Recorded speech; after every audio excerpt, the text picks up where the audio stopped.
Hello student, তোমরা যারা ক্যালকাটা ইউনিভার্সিটির আন্ডারে সেকেন্ড সেমিস্টারের ছাত্রছাত্রী আছো এবং তোমাদের ইতিহাস সাবজেক্টটা পাস কোর্সে আছে, তোমাদের জন্য আজকের ক্লাসটা খুবই গুরুত্বপূর্ণ। আজকের ক্লাসে তোমাদের যে প্রশ্নের উত্তরটা নিয়ে আলোচনা করব, দেখো স্পার্টার সংবিধানের প্রধান বৈশিষ্ট্যগুলি আলোচনা করো। খুবই গুরুত্বপূর্ণ প্রশ্ন একটা। এই প্রশ্নটা তোমাদের 10 নম্বর বা 20 নম্বরে পরীক্ষায় আসতে পারে। প্রশ্নের উত্তরটা তোমরা ভালো করে বুঝে নাও। প্রথমে তোমাদের ভূমিকা লিখতে হবে। সেখানে কি লিখবে দেখো, স্পার্টার সংবিধানে সর্বমোট 4টি উপাদান নিয়ে গঠিত হয়েছিল। এগুলি হলো রাজতন্ত্র বা দুজন রাজা, পরিষদ, জনপ্রতিনিধিমূলক সংস্থা বা অ্যাপেলো এবং 5জন ইফর নামে পরিচিত ম্যাজিস্ট্রেট। এদের মধ্যে প্রথম 3টি ছিল প্রায় সকল প্রকার রাষ্ট্রের সাধারণ বৈশিষ্ট্য, কেবল ইফরগণ ছিল স্পার্টার নিজস্ব বৈশিষ্ট্য। এবারে দেখো স্পার্টার সংবিধানের বৈশিষ্ট্য। প্রথমেই আছে রাজতন্ত্র, অর্থাৎ এখানে দ্বৈত রাজা বিশিষ্ট রাজতন্ত্রের ব্যবস্থা ছিল। কি বলা হচ্ছে দেখো, স্পার্টায় বৈচিত্র্যপূর্ণ দ্বৈত রাজতন্ত্র প্রচলিত ছিল। সর্বদা বংশানুক্রমিকভাবে দুজন রাজা স্পার্টার সিংহাসন আরোহণ করতেন। স্পার্টার দুটি রাজবংশ থেকে জ্যেষ্ঠ সন্তানদের রাজা মনোনীত করা হতো। একজন রাজা হতেন এজিট পরিবার থেকে, অপর একজন রাজা হতেন ইউরিপন্টিট পরিবার থেকে। এই দুটি পরিবার মিলিতভাবে স্পার্টা নগর রাষ্ট্র গঠন করেছিল। ঐতিহাসিকরা অনুমান করে পরস্পরের বিরুদ্ধে নিয়ন্ত্রণ রাখার জন্যই স্পার্টায় দ্বৈত রাজতন্ত্রের সূচনা করা হয়। স্পার্টার রাজারা ধর্মীয়, সামরিক এবং বিচার বিষয়ক ক্ষমতা ভোগ করতেন। রাজারা বিচার বিভাগীয় ক্ষমতা হারালে 3টি বিশেষ ক্ষেত্রে তাদের অধিকার বজায় ছিল। দত্তক সন্তান গ্রহণের উৎসবে তারা পুরোহিতের কাজ করতেন। তারপরে দেখো বাগদত্তা কন্যার বিবাহের পূর্বে পিতার মৃত্যু হলে রাজারা তার বিবাহের ব্যবস্থা করতেন। পরিবারের সম্পত্তি সংক্রান্ত বিরোধের বিচারও রাজারা করতেন। পদাধিকার বলে তারা গেরুসিয়ার সদস্যপদ লাভ করতেন। স্পার্টার রাজারা ছিলেন সামরিক বাহিনীর সর্বাধিনায়ক। তারা যুদ্ধ ঘোষণার অধিকার ভোগ করতেন। তাদের নিরাপত্তার জন্য 100 দেহরক্ষী নিয়োগের ব্যবস্থা প্রচলিত ছিল। প্রথমে 2জন রাজাই যুদ্ধক্ষেত্রে উপস্থিত থাকতেন, পরে পরিষদ একজন রাজাকে সর্বাধিনায়কের পদে মনোনীত করতেন। যুদ্ধক্ষেত্রে কার্যকলাপের জন্য রাজারা সমগ্র জাতির নিকট দায়বদ্ধ থাকতেন।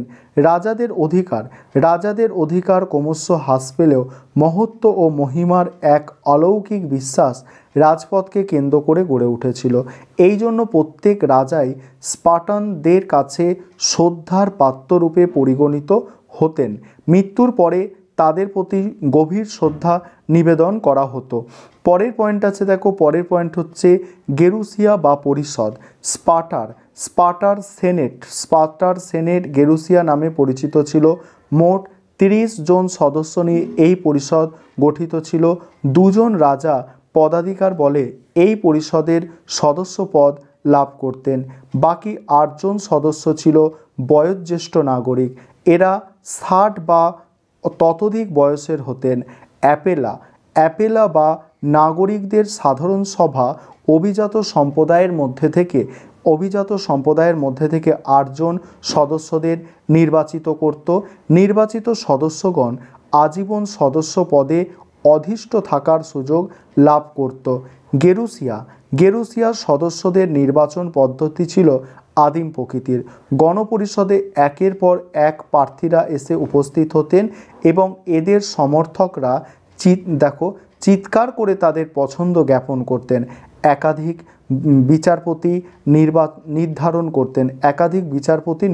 করতেন।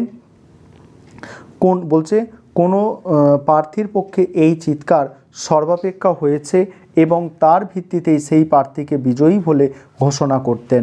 অভিজাত স্পার্টাগণই গেরুসিয়ার সদস্য পদ লাভ করত। এই জন্য গেরুসিয়াকে স্পার্টার সংবিধানের অভিজাততান্ত্রিক উপাদানরূপে চিহ্নিত করা হতে পারে। আইন প্রণয়নকারী সংস্থা হিসাবে গেরুসিয়া অ্যাপেলা সভার আলোচ্য বিষয় স্থির করার অধিকার ভোগ করত। এছাড়া বিচার সভা হিসাবে এই সংস্থা স্পার্টানদের জীবন সংক্রান্ত সকল প্রকার ফৌজদারি মামলার বিচার কার্য সম্পাদন করত।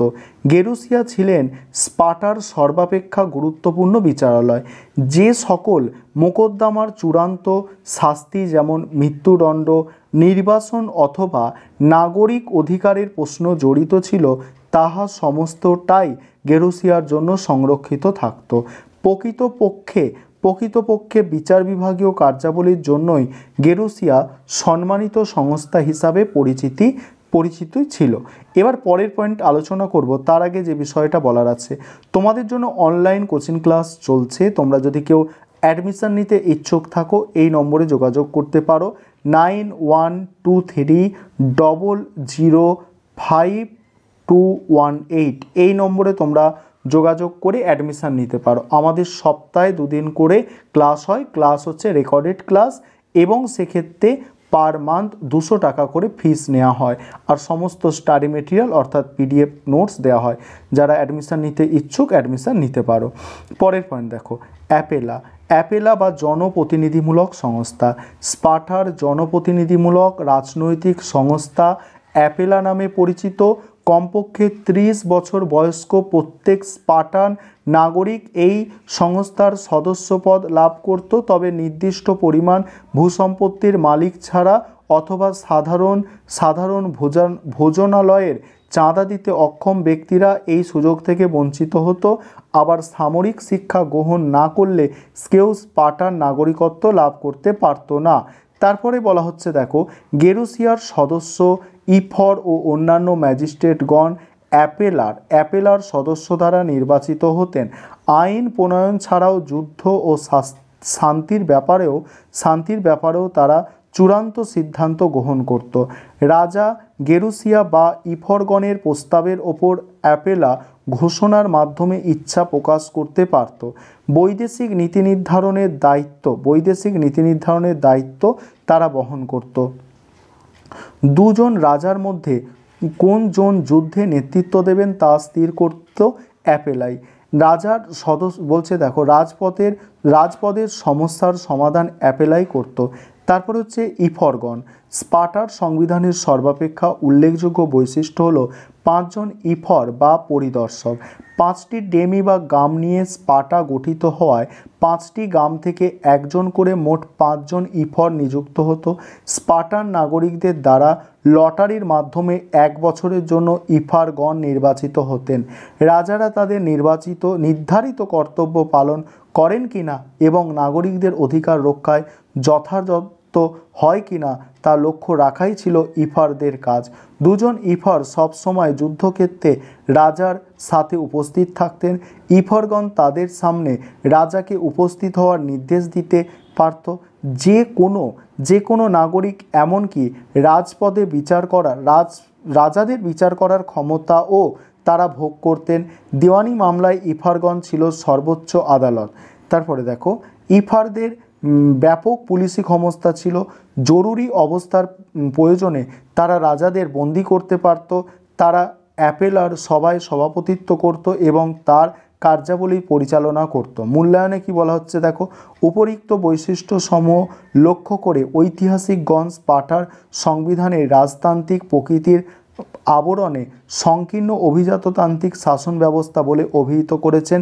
শাসন ব্যবস্থার প্রতিটি বিভাগ মাত্র 5 জন ইফার দ্বারা নিয়ন্ত্রিত হতো। রাজারা ছিল সম্পূর্ণ ক্ষমতাহীন। গেরুসিয়া ইফারদের ক্ষমতা নিয়ন্ত্রণ করলেও তারা ছিল একটি অভিজাততান্ত্রিক সংগঠন। জনপ্রতিনিধিমূলক সংস্থা অ্যাপেলা ছিল কার্যত ক্ষমতাহীন। সুতরাং স্পার্টার সংবিধানে মাত্র 2টি সংস্থা গেরুসিয়া ও ইফারগণ সরকারকে সম্পূর্ণভাবে নিয়ন্ত্রণ করত।